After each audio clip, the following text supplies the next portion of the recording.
Make this the best year ever with Read and Write. Getting a confident start to the new school year is important for every student, especially those with reading and writing difficulties, learning disabilities, or English as a second language. Whether on a PC, Mac, iPad, or mobile device, there's a Read and Write product to suit your needs. The Read and Write family of products can help your struggling reader or writer be more confident and more successful than ever. Read and Write Gold is text-to-speech software that provides tools for reading, writing, studying, and research, while students work within the common applications they use every day. Read and Write for Google provides support tools for Google Docs, PDFs, and EPUBs in Chrome on PCs, Macs, and Chromebooks to make Google Apps for Education accessible. And I Read Write makes reading easier and ensures accurate writing as students use their iPad for school, work, or leisure. Give students the support they need wherever and whenever with Read and Write. Try it today. To learn more about how Read and Write can help your struggling students, visit texthelp.com or call 1-888-248-0652. Again, that number is 1-888-248-0652. If you have students with IEPs, be sure to take advantage of the Read and Write Gold IEP Special.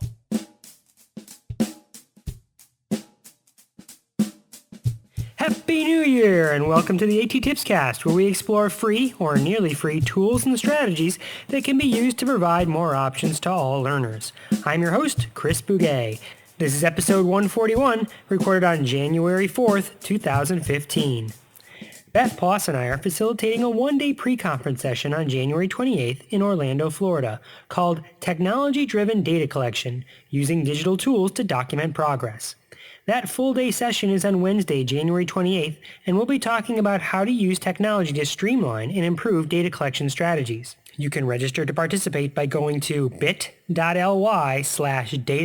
ATIA15. That's bit.ly/DATAATIA15.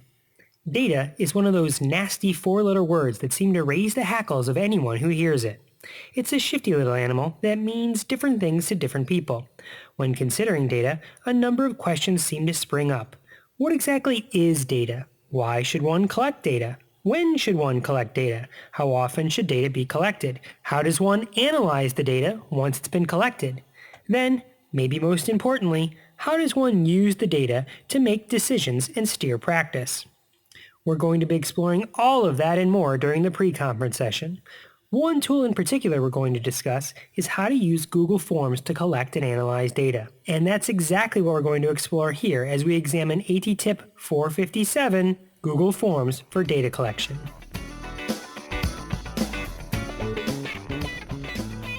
Alright, so Google Forms can be used for data collection, but why? Why take the time to switch from a paper-based clipboard system to something more digital? The answer is simply time. Like most things in life, there's an initial hump or hurdle you need to jump over to get started. But the buckets of time you invest up front will save you dump truck loads of time down the road. When I was providing direct services to students as a speech-language pathologist, I collected data on a piece of paper with a goal written on it. These data sheets were then placed in a student file. Then, quarterly, at progress note time, I'd analyze all that data by taking out all of those papers and crunching the numbers for each goal for each student. These numbers resulted in a percentage that I'd place on the progress note. Unless people weren't collecting data, and instead making it up when it came to writing progress notes, I think this is how most special educators collect data on the goals outlined by the students' IEPs. And this works for the most part, but there are some issues. First, it's only me collecting data on the goal. It's my data collected rather than shared data collection. Although I might get anecdotal information from other teachers, I rarely got quantifiable data from all the other professionals that work with that student on that particular goal. The paper-based method of data collection wasn't conducive to gathering measurable data from multiple sources. Second, the paper-based method was a lot of work.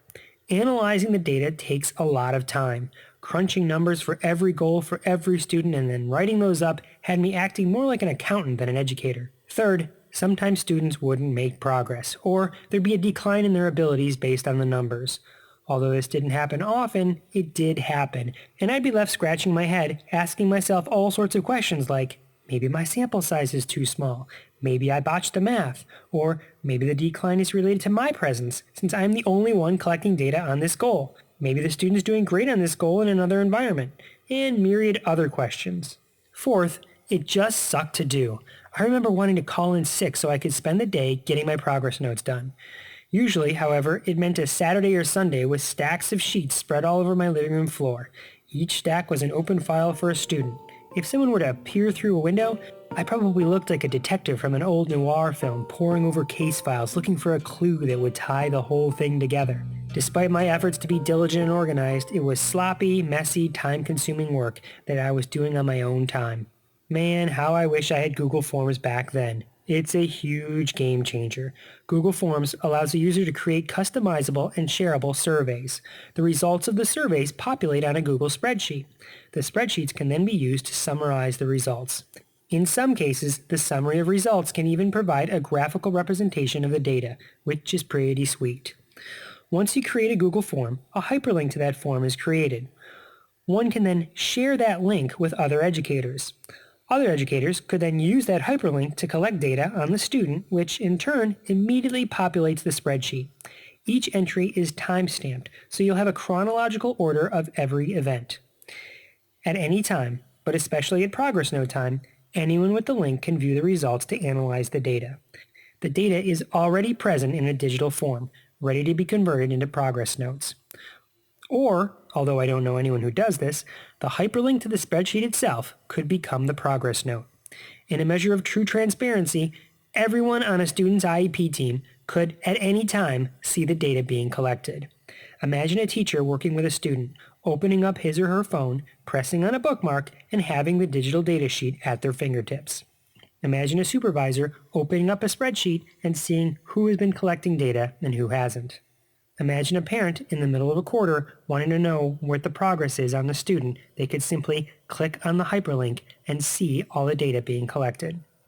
Alright, so maybe I've convinced you Google Forms is something you could try for data collection. But how does one get started? First, unless you're working in a Google Apps for Education school, you should start by creating a list of code names. If you are working in a Google Apps for Education school, you likely have a secure server and you can probably use students' actual names. If you're not in a Google Apps for Education school, the forms you'll be using to collect data will be using your own personal account, and the data in those forms will live on servers controlled by Google. Having data on Google servers is probably a breach of confidentiality. So instead, you need to use code names. I recommend fictional characters, like superheroes for starters. For instance, if you were working with a student named Tucker Bouguet, maybe you'd call him Captain America. Or, if you wanted to stick with the same initials, you could call him Thunderbird. Thunderbirds are go.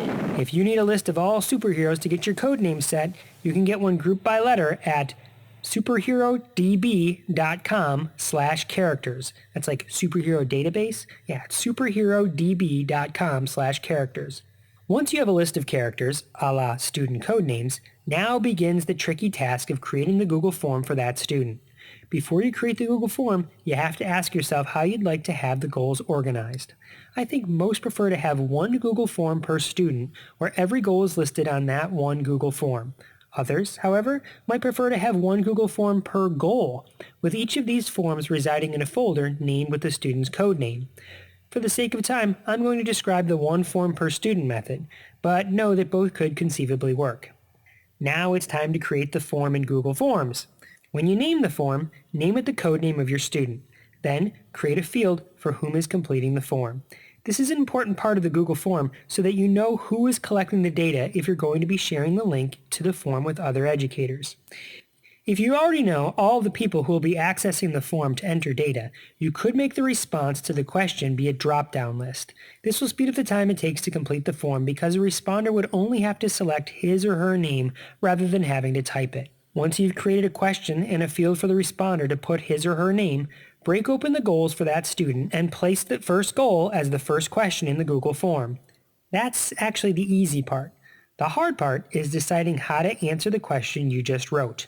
How are you going to measure the goal? Because of the wide variety of types of goals, it's difficult to explain this process, but whenever possible, try to use the multiple choice, list, or checkbox options. These options allow for the data to be summarized in a very understandable and visual format when it comes time to do that. Let me give you an example. Let's say a student has the following goal. Peter Parker will independently turn in homework and classwork assignments on time with 9 out of 10 assignments as observed by teacher checklist. At first glance, one might think this is an easy goal to measure. The response could be a simple yes-no question. Did the student independently turn in work on time? Yes or no? However, when you take a close look at the goal, you realize that there are actually several different components that need measuring.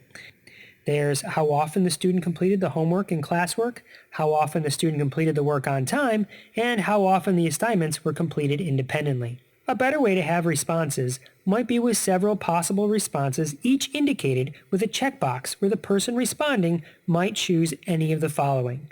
Completed independently, completed with support, completed on time, completed late, not completed at all. These 5 options cover the majority of the possible outcomes to be measured, assuming, of course, that you don't need or want to collect data on partially completed assignments. Deciding how you're going to measure each goal is the trickiest part of the process, but like anything, it becomes easier the more you do it. Let's do a little practice exercise right now.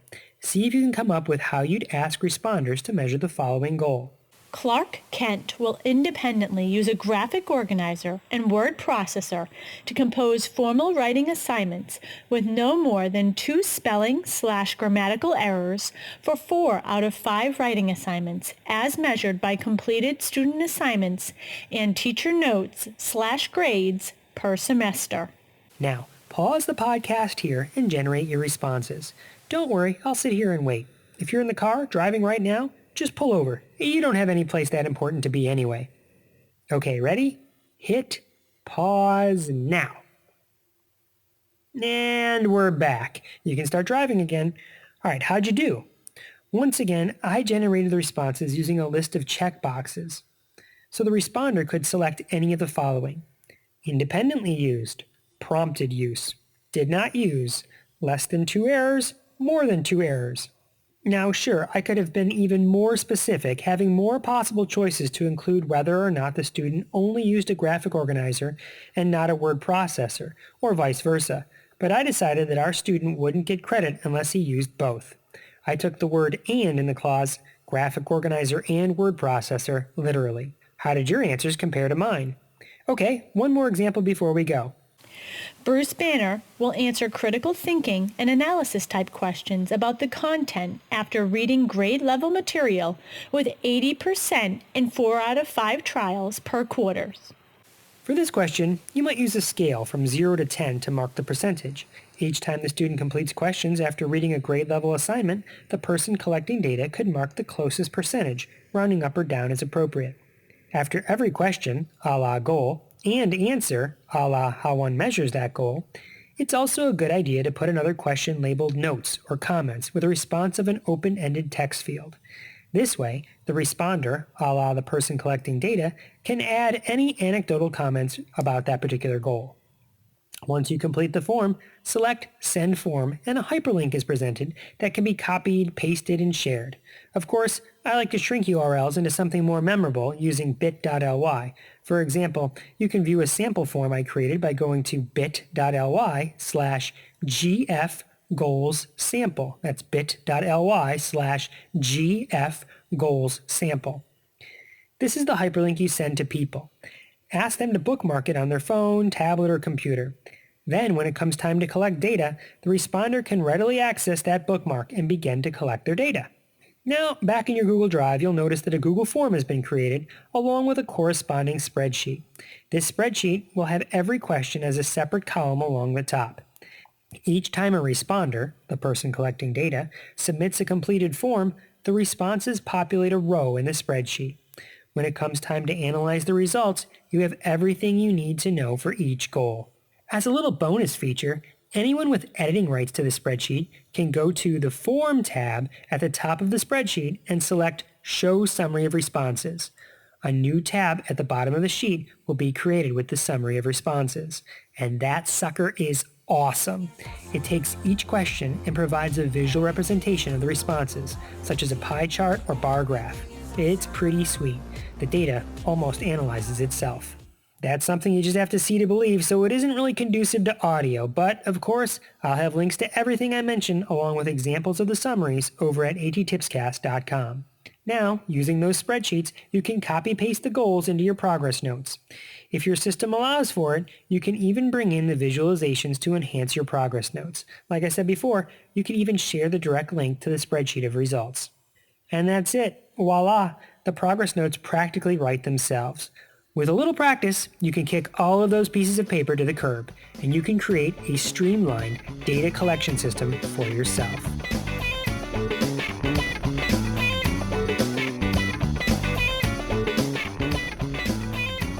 The content in this episode is just on how to use Google Forms to collect data on student goals, but Google Forms can also be used to do formative and summative assessments, collaborative and individual multimodal professional development, to assist with transitions, and as a way to track data to build your team capacity by measuring your team goals, and so much more. If you'd like to learn about all of that and more, well, that's what we'll be exploring and practicing in much greater detail during the pre-conference session on Wednesday, January 28th, 2015, down in sunny Orlando, Florida. If you found this episode useful, just wait until you see what we have in store for you down there. You'll be a digital data diva in no time. Register today at bit.ly/data ATIA15. That's DATAATIA15.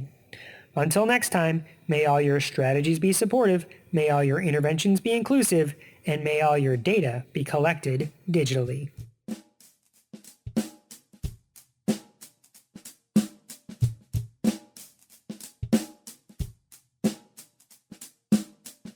I'm designed to exceed human capacity, both mentally and physically. Abandon ship.